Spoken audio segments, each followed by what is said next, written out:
Under the Trump administration, we're moving with urgency and speed to get these vicious and violent criminals the hell out of our country and to restore law and order to our suburbs, our cities, and our towns. For the first time in history, we're loading dangerous and illegal aliens into military aircraft and flying them back to the places from which they came. You probably read about Colombia 2 days ago. They said, no, we're not taking them. I said, we're going to take them. You're going to take them. You're going to like it, too. The Democrats also, they have plenty of common sense, and that's why so many are here today and so many supported what we're doing. The very government that was supposed to protect their daughters instead opened our borders and transported the world's most dangerous criminals straight into their communities. They came from prisons and jails and insane asylums and mental institutions from all over the world, not just South America. People think South America. They come from all over the world. They come from every continent. And they came here by plane, and they were loaded onto buses, and they were driven right up to our border, and they drove right through the border, and nobody even said a word to them. And in those buses and those cars and those trucks were some of the meanest criminals anywhere in the world. As of last September, 425,000 illegal alien criminals were roaming free, including 13,099 convicted illegal alien murderers, of which about almost 50% killed more than one person, and they were roaming all over the country in our farms, in our cities.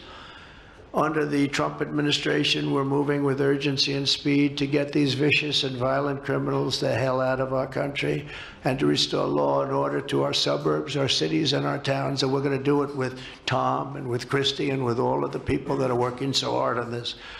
This week, compared to a comparable time a year ago, think of this, the number of illegal border crossers has already fallen by more than 100%.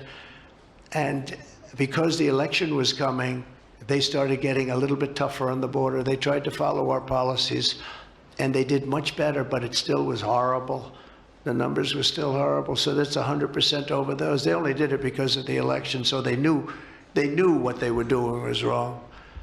And those who do cross the border, and you're seeing that every time, all you have to do is turn on your television set or pick up a newspaper, or read any form of new media, because we have a lot of new media today, fortunately, that's letting the word get out. But they're watching these people be captured and removed from our country. ICE arrests have risen by 15 times in just a short period. And over the past 8 days, the heroes of ICE and Border Patrol, we can never forget Border Patrol. Those people, I've gotten to know so many of them. Our border czar, as you remember, never went to the border and never made a phone call. She was the border czar. She never made one phone call.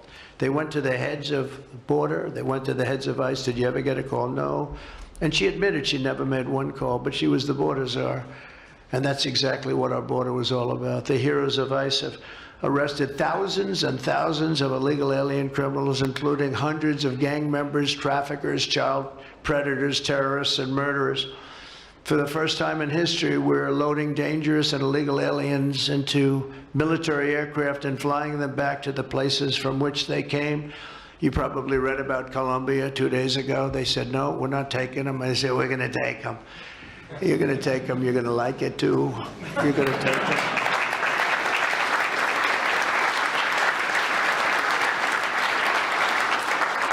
They talked about, we're not going to take people that are in shackles. I said, well, but the people that are in shackles are murderers, they're drug lords, they're rapists, they're very tough people.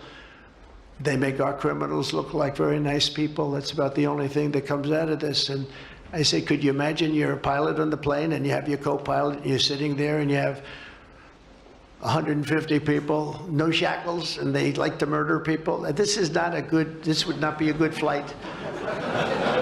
So Colombia apologized to us profusely within an hour based on something I said, meaning you're going to pay tariffs like nobody's ever paid tariffs before. But they actually wanted to terminate his position.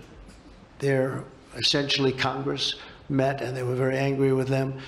But they actually said they were going to send the presidential plane to pick up these criminals and to bring them, because they didn't want to inconvenience us or have us do a second flight, and that's what they did. and I appreciate it. And I do appreciate the people of Colombia are wonderful people, and the representatives really acted well, and I appreciated they took back that tough talk. But, you know, we may have tough talk from others, but it's not going to mean anything. They're going to all take them back, and they're going to like it, too. They're going to like it. They're going to take it back, and they're going to like it.